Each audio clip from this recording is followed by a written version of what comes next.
just like that, we're getting off here right in front of the State House.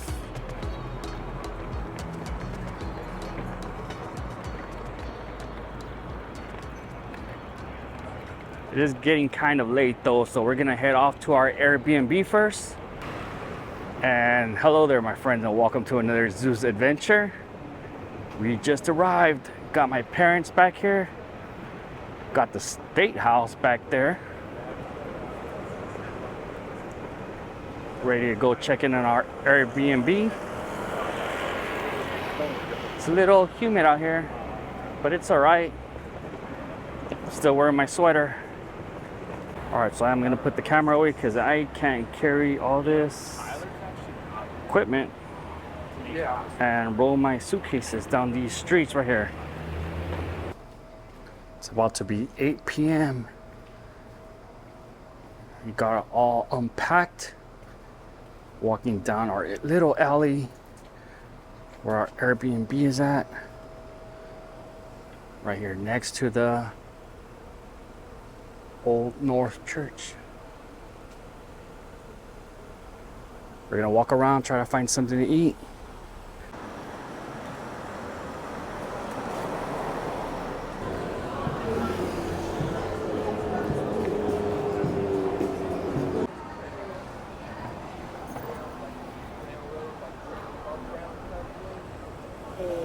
I thought about doing public transportation from the airport, and I was like, I have nothing.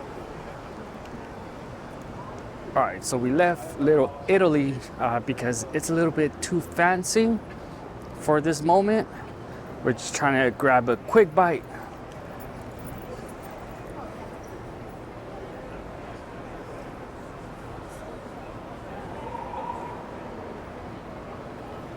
We got the Faneuil Hall, but we are heading off to Quincy Market and see if we could grab a bite.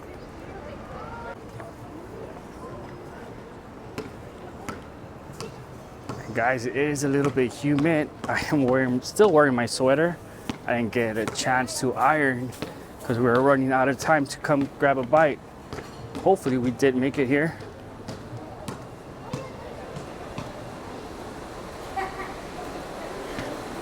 All right guys, just like 2 years ago almost, when me and Dad came out to Boston, we stopped here at this place called Boston and Maine. Got ourselves clam chowder on a bowl, just like Disneyland. Put a couple of crackers in there. Delicious.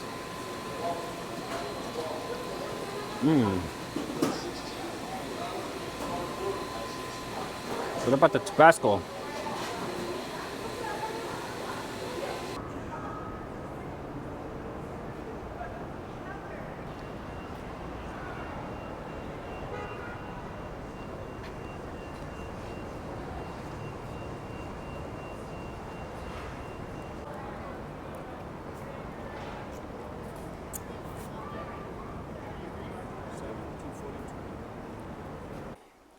And good morning, friends. Today, a new day. I think we are well rested. Today is May the 22nd here in our Airbnb. Didn't really have plans today, but just went online right now, booked a car, and I'm heading out to a city that I want to visit that I didn't get a chance to visit the last time I was out here in Boston. But I think we're pretty well rested. We were super tired last night from the flight, and we went to go eat really quick, came back, knocked out. So hopefully we have a little bit more energy today to go explore. So let's go. Look at these steps right here. This right here is an ancient building built in the 1700s.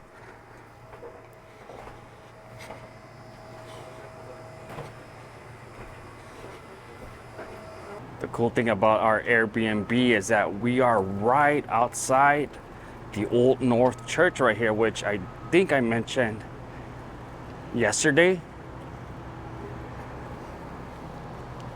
Built in 1723, it's Boston's oldest church. and it's best known for the midnight ride of Paul Revere and that of lighting of the lantern, one if by land, two if by sea. This is where Paul Revere would have taken off to Lexington and Concord to warn that the British troops were coming.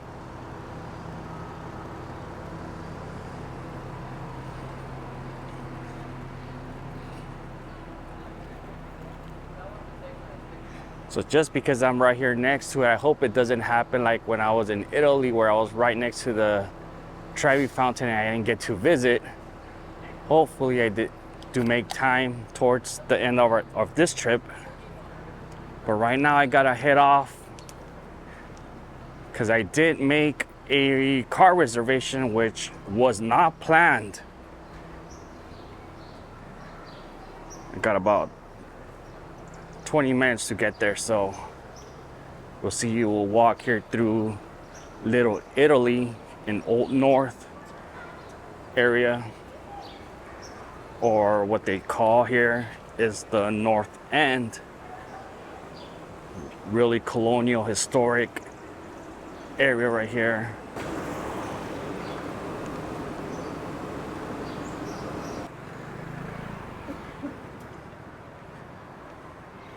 I would say good morning, but it's already afternoon. We're starting off a little late over here. We was tired. We kind of slept in a little, not a little, we slept a lot. One thing I didn't notice when I was walking out here last night, or actually in the evening, was that there was a lot of folks with sports gear. So walking this way, I saw a couple men like with hockey sticks. Then when I got to the street, I saw a couple men dressed with their baseball gear. And then down the other street, I just saw a couple men with basketballs. It's like, what the heck is going on here? It's a sports city right here. Just look at this right here in the corner of Prince and Salem. So is that supposed to be bronze or something? Why is it all green? I didn't think it was gonna be so hot out here. Well, actually today is not, or as of right now, it's not that bad, but yesterday was a little bit humid. And I am bringing shorts. Another thing I didn't notice is this place was alive last night. A lot of folks. Also, a lot of restaurants. Rabias, pizza, Ernesto's.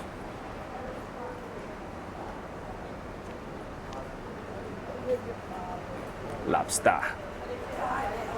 This place right here, Neptune Oyster, has like a little queue right there. It's a little popular. Yesterday there was a huge line right there. So it is 11:54. I am a little intimidated about driving out here. Traffic does look a little bit hectic out here, especially with tolls and traffic.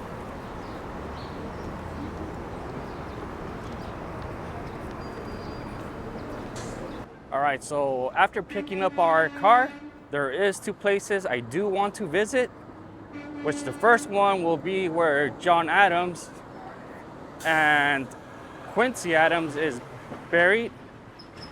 After that, I think I might go to Plymouth and visit Plymouth Rock. Do have a carousel out there. Doesn't look operational. What the heck? Where am I? Oh, my parents are back there. What the heck are they doing? I'm leaving them behind. All right, we do have about 4 more blocks to go to the rental place. Have the Welcome Center here on the right. The harbor is just right here to the left. And I think this Old Town Trolley Tour, I did get a Go Boston pass. It's a 3-day inclusive pass. And I think it might include one of these little buses. Not too sure if it's the same one, but it is a hop on, hop off all day tour. Ghosts and Gravestones tour. That'll be cool to do. There's so much stuff I want to do. I just don't know I have enough time for everything. I would have probably done stuff that I hadn't done from my last visit, but I did bring my mom, which she didn't come the last time we came out here. So I do want her to see some of the stuff that we did last time. Okay, we have reached Alamo. Pick up our car.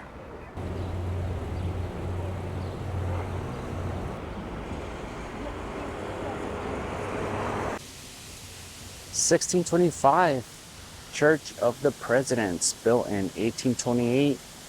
This church is the fourth edifice to house the town's earliest congregation and is the resting place of two United States presidents and first ladies. And here we got a statue of Abigail Adams. Okay, and one of the things I have mentioned on this channel while I've been visiting, different cities that do have grave sites of our presidents, I'm on a mission to visit and pay my respects to the presidents. And as you know, so far I've done Washington, Jefferson, Gerald Ford, and now I'm here to pay my respects to John Adams and Quincy Adams. Who John was our second president and Quincy was our sixth president. But he should be here at this church right here. This is a United First Parish Church. We do have a cemetery over here. I did park in a 1 hour parking station, so I'm gonna try to be quick here. We got the town hall here, erected in 1844. Church of the Presidents, final resting place of Presidents John Adams, John Quincy Adams, and their wives, Abigail Adams and Louisa Catherine Adams. We have another plaque over here that says, within this church are the tombs of two presidents of the United States and their wives. John Adams, second president, 1735-1826. And son John Quincy Adams, sixth president, 1767 to 1848. And of course the wives, Abigail and Louisa. John Quincy Adams, there's a plaque with a name on it, so I won't forget it, John Quincy Adams paid $400 for that in 1828. And John Quincy's wife, Louisa Catherine, was not of this denomination. When this church opened, it was a congregational church. John Quincy's wife was Episcopalian. And there was, and there still is, an Episcopal church up the street here, about 2 blocks. And John Quincy went up there and bought her a pew. She never worshiped here. And that pulpit behind me is original to the church.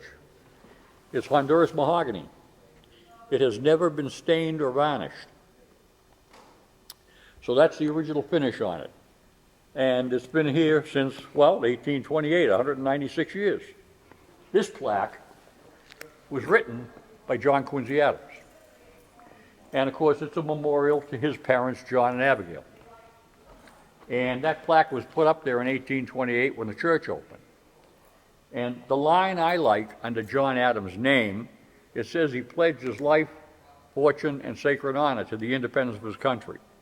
And I like that line because I just told you John Quincy wrote the plaque, right? Mm-hmm. He didn't write that line. Thomas Jefferson did. Oh. That happens to be the last line of the Declaration of Independence. But John Quincy stole it and put it up there. But of course, I think it's appropriate because his father did sign the Declaration of Independence, right? This plaque on the other side of the pulpit is a plaque to John Quincy and Louisa Catherine, his wife. And John Quincy's motto his whole life was for future generations. He said he was building the country for generations to come. That's what the plaque, that's what the Latin at the top means. And the oak leaf is because he loved oak trees. He used to walk down the street, President of the United States now, you understand, with a bag of acorns in his pocket. and throw the acorns up in people's lawns, hoping the trees would grow. And he was also a physical fitness enthusiast. You know that? When he was a younger man, he walked a lot, but as he got older, he took to swimming because he said it was a great exercise. It is. And he used to swim in the Potomac River year-round, in the nude, because in those days there were no such thing as bathing suits, right? Breathing. And he used to take a servant from the White House early in the morning. They'd go down to the river, and he'd strip his clothes off and jump her in the river and swim around. And he used to do this summer and winter, both. So you imagine in February swimming in Potomac River? I couldn't, but he did. And one morning, the servant's job, he would strip his clothes off and jump in the river, start swimming around. The servant's job was always to guard the clothes. Well, one morning the servant fell asleep, and somebody stole the president's clothes. So he came out of the river now. President of the United States, no clothes. He had to sit on the bank of the river, and while the servant went back to the White House and got him more clothes. There's a lot of history around here anyway. Would you like to see the crypt? Oh, yes. Okay, you ready? You got that fancy camera ready? Yeah, very ready. But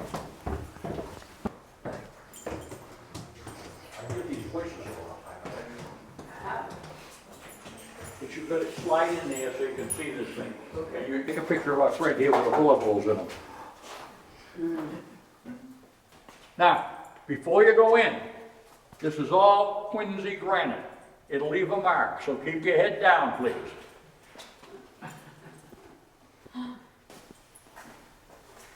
Some go which way, so well. Some go this way.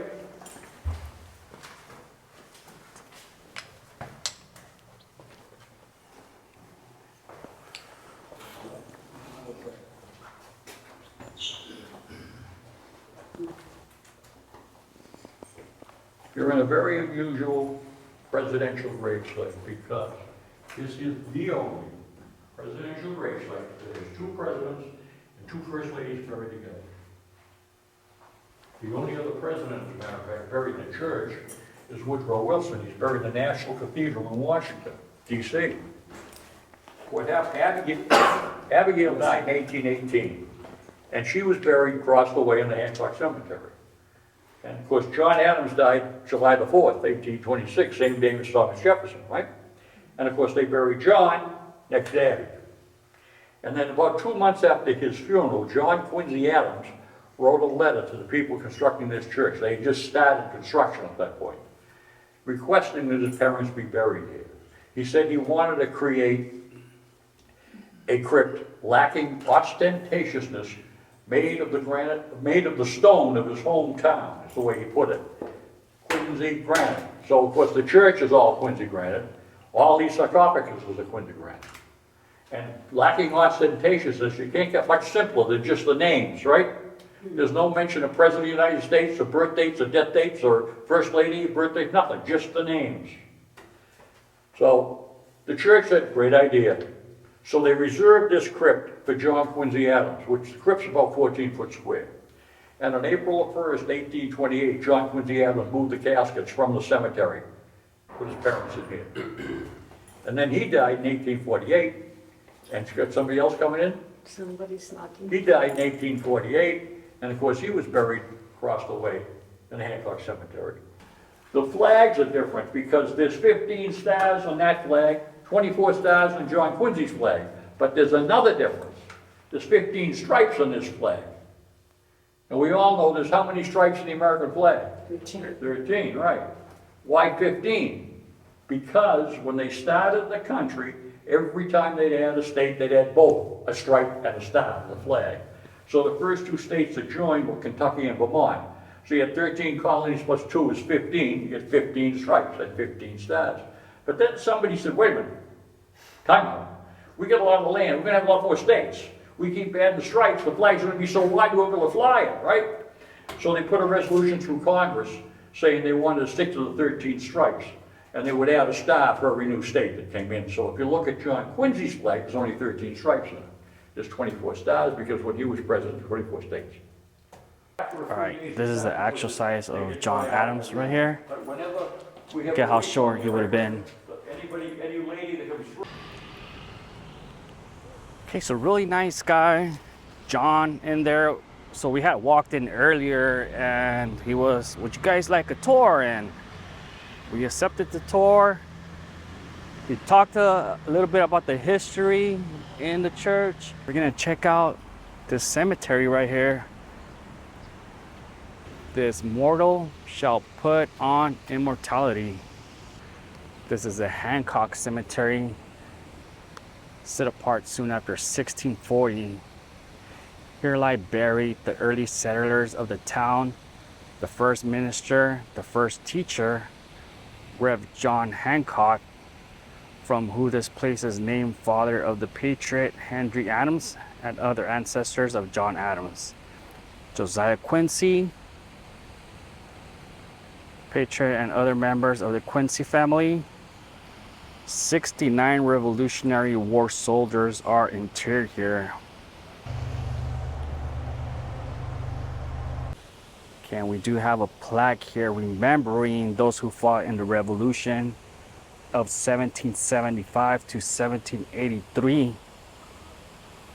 We'll read it: in grateful remembrance of the men of Quincy, Massachusetts, formerly called Braintree, who on the land and sea fought to establish the independence of the United States of America. Quincy's Hancock Cemetery dates from the earliest years of European settlement, sometime in the 1630s, and was the community's main burial ground until 1854. Early Puritans took a pragmatic attitude toward death and burial. The earliest grave markers here were often impermanent, reused, were buried over time, or were just plain old non-existent. Consequently, many more people are buried here than there are existing markers. The cemetery's graves, including generations of the Adams and Quincy families, and Reverend John Hancock, father of the great Patriot leader, provide a perspective on American history. The memorials also offer a chronicle of gravestone art, from colonial winged skulls and cherubim to Federalist classical motifs and hometown examples of Quincy's 19th century role as the national center of granite quarrying and carving. In addition to the grave sites included in this tour, there are interesting stones throughout the cemetery. Veterans of the Revolutionary War, the War of 1812, and the Civil War are buried here, and their graves are often identifiable by the flags decorating them. Kind of want to go in there, but I'm not sure if I should be stepping in the grass area. Okay, well, I mean, they do have the markers over there for you to scan, so you can hear a little history on an audio on the app. So, assuming you should be able to walk this way. Kind of feel bad though. This simple fieldstone granite marker is for Edmund Quincy II, who was buried here in 1698. Edmund inherited large tracts of land acquired by his father and did much to establish the Quincy family's prominence in the colony. He built the original portion of the Quincy homestead, which stands at the corner of Hancock Street and Butler Road. According to tradition, the hollowed-out space in his headstone contained a lead engraving of the family seal that was removed and made into bullets during the American Revolution. Oh, this is Josiah Quincy Jr. right here. Josiah Quincy Jr. was a colleague of John Adams in the early Patriot cause and his co-counsel in the Boston Massacre trials in 1770. Josiah lost his lifelong battle with tuberculosis in early 1775 at the age of 30 while returning from pleading the American cause in England. The Revolution thus lost a potentially great leader. This monument to him and his wife Abigail was erected by their son, Josiah Quincy III, who was one of Boston's greatest mayors and a longtime president of Harvard College. The inscription on the monument was composed by John Quincy Adams. Colonel John Quincy was one of the most successful political leaders in Massachusetts history. He served over 30 years in the colonial legislature, including 12 as its speaker. He was a member of the Royal Governor's Council of Advisors and was the moderator of town meeting here in this community for 40 years. As a representative in the Massachusetts General Court, he protected American rights against royal prerogatives and ardently defended religious freedom of conscience. He was also Abigail Adams' grandfather, and Abigail named her firstborn son, John Quincy Adams, after him. In 1792, the town of Quincy was named in his honor. Take a look below the large monument and note the original footstone marker just to the right. Josiah Quincy Sr. was a successful merchant and strong patriot who built a large house which still stands on Muirhead Street in the Wollaston section of Quincy. He was a personal friend and sometimes business partner of Benjamin Franklin. During the occupation of Boston, from 1775 to 1776, Quincy took full advantage of the monitor roof on his home to track the comings and goings of British warships in Boston Harbor and to send the information to General Washington in Cambridge. Note the embossed family seal on the tomb slab, which depicts the Quincy family crest.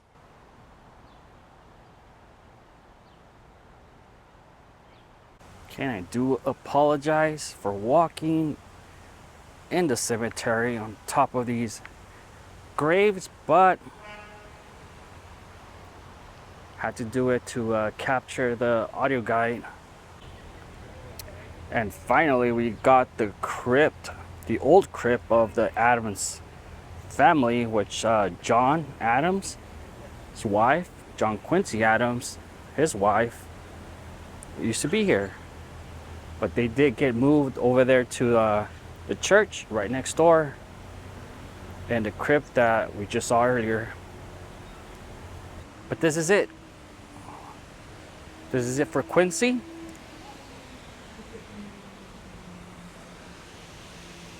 Hancock Cemetery. I'm just gonna check out the statues that they have over here, and then we'll head off to our next destination. But this is a pretty cool area. It kind of reminds me of London. And we got John Hancock right here. Merchant, patriot, statesman, John Hancock.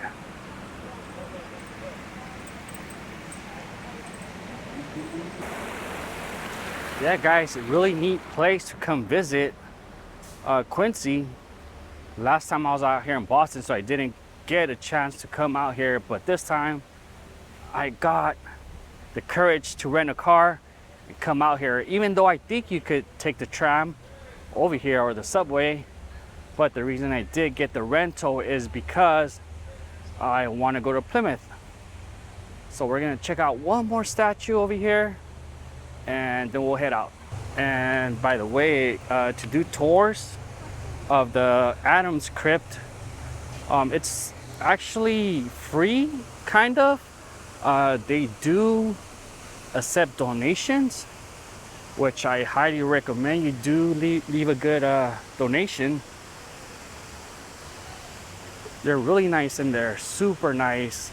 If you're out here in Boston, come out to Quincy.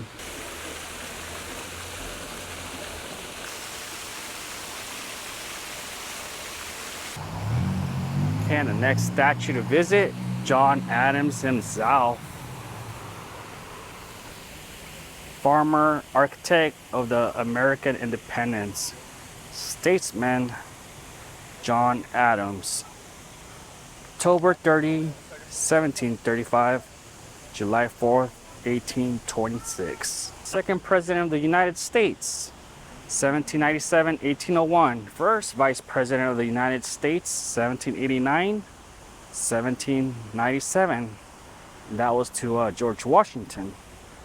First American Minister to the Court of the St. James, 1785-1788. Negotiated the Treaty of Paris, ending the Revolutionary War, 1783.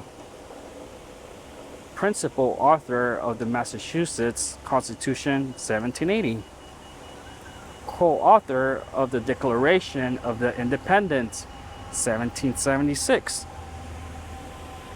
Nominated George Washington to command the Continental Army, 1775. Delegate to the First and the Second Continental Congress, 1774-1777. Born a mile from this location, 1735. a mile from this location. So I don't think we have enough time to go visit where he was born. Okay, and that is it for a little small tour here in Quincy. Okay, off to our next location we go.